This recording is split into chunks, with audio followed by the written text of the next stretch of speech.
primeiro lugar, eu quero agradecer às organizadoras do nosso 8 de março unificado DF em torno, sobretudo pela oportunidade de estar aqui nesse painel com mulheres tão poderosas como as que estão aqui, podendo falar para vocês.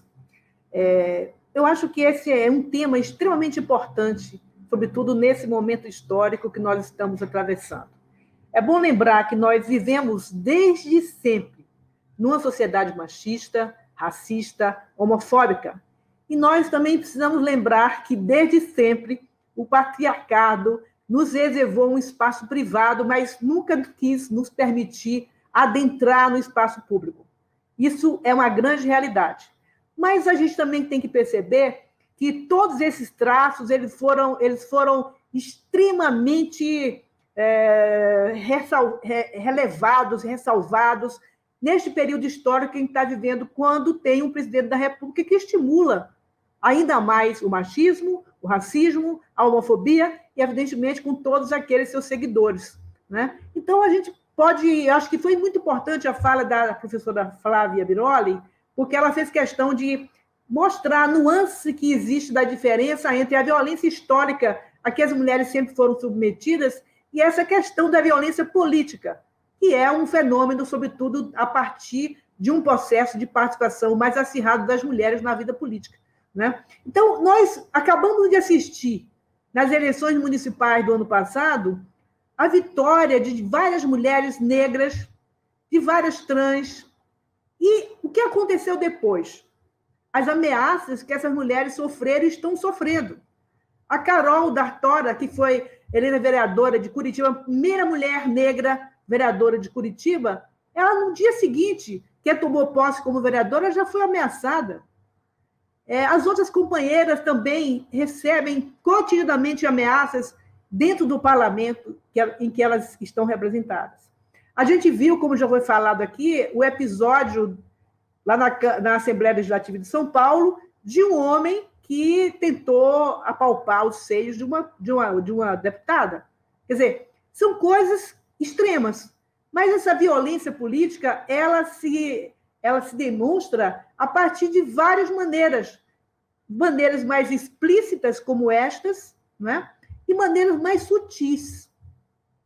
Por exemplo, é muito comum no parlamento a gente fazer uma proposta, outros deputados depois reafirmam a nossa proposta e depois o coordenador da mesa diz simplesmente o seguinte: olha, depois de ouvir a proposta do deputado fulano, beltrano e ciclano, esquece de dizer que originariamente a proposta foi feita por uma mulher, né? Então, é uma maneira sutil de tentar nos alijar do processo político, mas existem formas muito mais explícitas de fazer isso, né? Então, eu vou até um pouco relatar a minha própria experiência, né? Como falou a Andresa, eu fui vice-governadora de 95 a 98, eu fazia parte de um gabinete do núcleo duro do governo que era de homens, eu era a única mulher deste núcleo duro, e várias manifestações de tentativa de exclusão da minha presença foram feitas, né?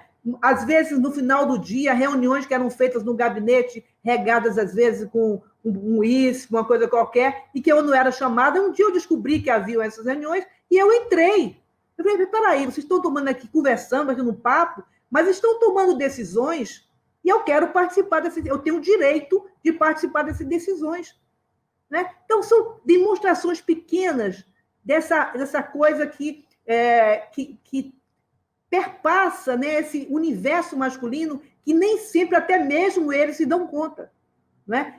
Que eles estão, na verdade, mais uma vez, tentando reproduzir a visão patriarcal de que as mulheres são menos importantes, que, portanto, elas podem muito bem prescindir da sua presença nas decisões políticas relevantes e importantes que estão tomando. Então, há várias manifestações da violência política contra as mulheres. E é verdade que a gente vive no Brasil o mais longo período histórico de democracia. Há 36 anos nós estamos vivendo num período de democracia nesse país. O Brasil sempre foi marcado por uma etapa de democracia, depois um golpe, quer dizer, a Casa Grande sempre se alça no direito de mudar o regime quando acha que deve. quando acha que as coisas que estão acontecendo não são do seu agrado, não são dos seus interesses. Então, ele sempre muda o sistema. Aconteceu inúmeras vezes isso, e agora, novamente, você viu a demonstração mais clara de violência política acontecer quando a gente foi capaz de eleger uma mulher presidente da República. E não só uma vez, 2 vezes. A segunda vez foi demais para eles. E eles, então, fizeram todo aquele processo contra a presidente Dilma. Não foi só um impeachment, foi tudo o que aconteceu em volta do impeachment. Ou não, a gente não pode esquecer aquele horror que aconteceu de botarem desenho da Dilma na bomba de gasolina, por exemplo, né, dos carros, coisa absurda. Né? Quer dizer, o desrespeito, aquela coisa que aconteceu no fim da Copa, tudo isso porque ela era uma mulher. Né? Então, a misoginia se fez presente mais do que nunca no processo de impeachment da presidente Dilma. É inaceitável que uma mulher governasse esse país. Era demais. Era dar muito exemplo para outras mulheres tomarem gosto pela política e poderem ampliar a sua participação, porque, evidentemente, a cada vez que nós temos mais mulheres no parlamento ou nos executivos, eles acham que nós estamos tomando o lugar que, historicamente, foi marcado pela presença masculina.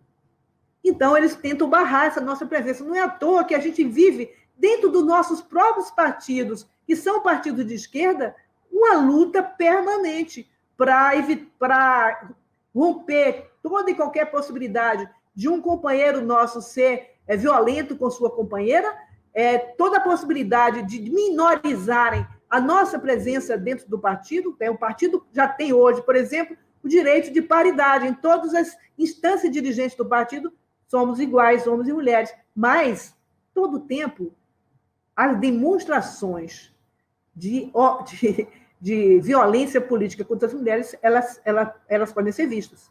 Então, a nossa luta tem que ser permanente, nossa luta tem que ser cotidiana, nós não podemos fechar os olhos, nós temos que estar o tempo inteiro exigindo respeito à nossa presença, exigindo direito de participação e, sobretudo, muitas vezes, com muito mais competência do que dos homens, mas nem sempre, evidentemente, reconhecido como tal. Então, é fundamental que a gente discuta esse tema realmente. Hoje foi muito importante essa live aqui. Achei importantíssimo o depoimento da Manu, porque ela foi vítima, efetivamente, dessa violência. Eu, durante a campanha, quantas vezes, em reuniões com pessoas, as pessoas diziam, olha, eu até poderia votar no Fernando Haddad, mas o Fernando Haddad tem uma vice, que isso, que aquilo, que aquilo outro. Quer dizer, poxa vida! Então, isso é um fenômeno que se agudizou a partir do golpe de 2016,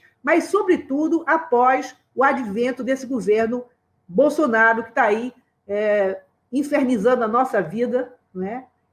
Contribuindo para que todos esses sentimentos atrasados, todo esse ódio machista, esse ódio racista, esse ódio homofóbico, digamos assim, esse renascimento da Casa Grande se manifeste em nosso país. Então, a gente vê episódios tristes, lamentáveis, como, por exemplo, ter uma ministra dos direitos humanos das mulheres ser a Damares.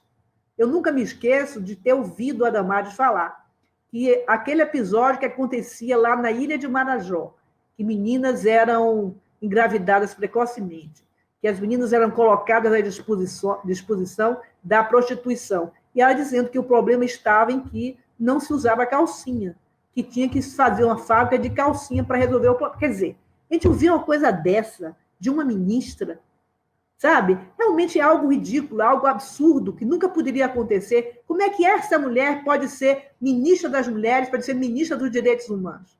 Então, é fundamental que toda a nossa luta também não deixe de levar em conta a importância de que a gente faça esse debate também entre as mulheres. Nós precisamos engajar cada vez mais mulheres na política. Nós precisamos ampliar o espaço das mulheres. Aqui na Câmara Legislativa são 24 deputados. São 3 mulheres em 24. 3. No Congresso, na Câmara dos Deputados, aumentou um pouquinho, mas, pelo amor de Deus, alguma dessas mulheres não mereceriam estar ali. Não é? Então, pelo amor de Deus, nós temos que cada vez mais ampliar o nível de consciência das mulheres, fazer com que cada vez mais elas se reconheçam como mulheres, que lutem pelo seu espaço na sociedade, que lutem para superar a condição de machismo que a gente vive, né? Para a gente superar esse patriarcado branco que sempre foi o que mandou na política brasileira. Então, é uma luta permanente que a gente não pode nunca descuidar. E cada vez mais a gente tem que criar espaços de participação da mulher, criar espaços para que a gente possa cada vez mais lutar por uma efetiva democracia no nosso país. Nós acreditamos que a nossa luta tem que ser por uma democracia radical nesse país. Uma democracia que não é só do ponto de vista social, político, mas, sobretudo, econômico também, né? E a nossa luta tem que ser também contra o racismo estrutural que esse país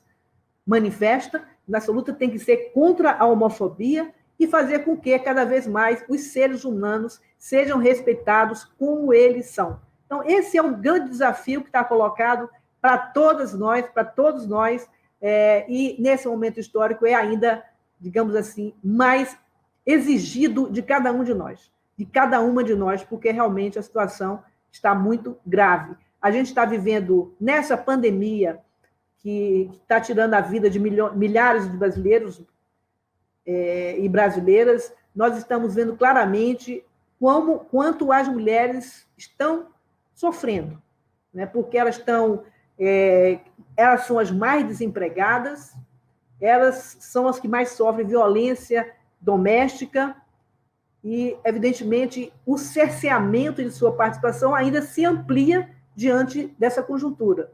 E com esse governo que incentiva todos esses péssimos, digamos, sentimentos da nossa população.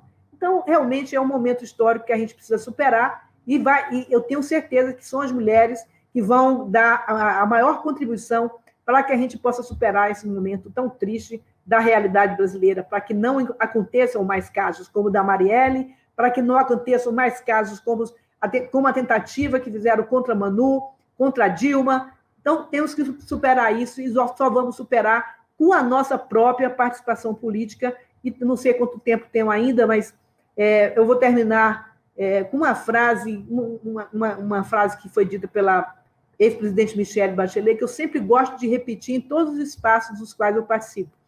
Ela dizia o seguinte: quando uma mulher participa da política, muda a mulher.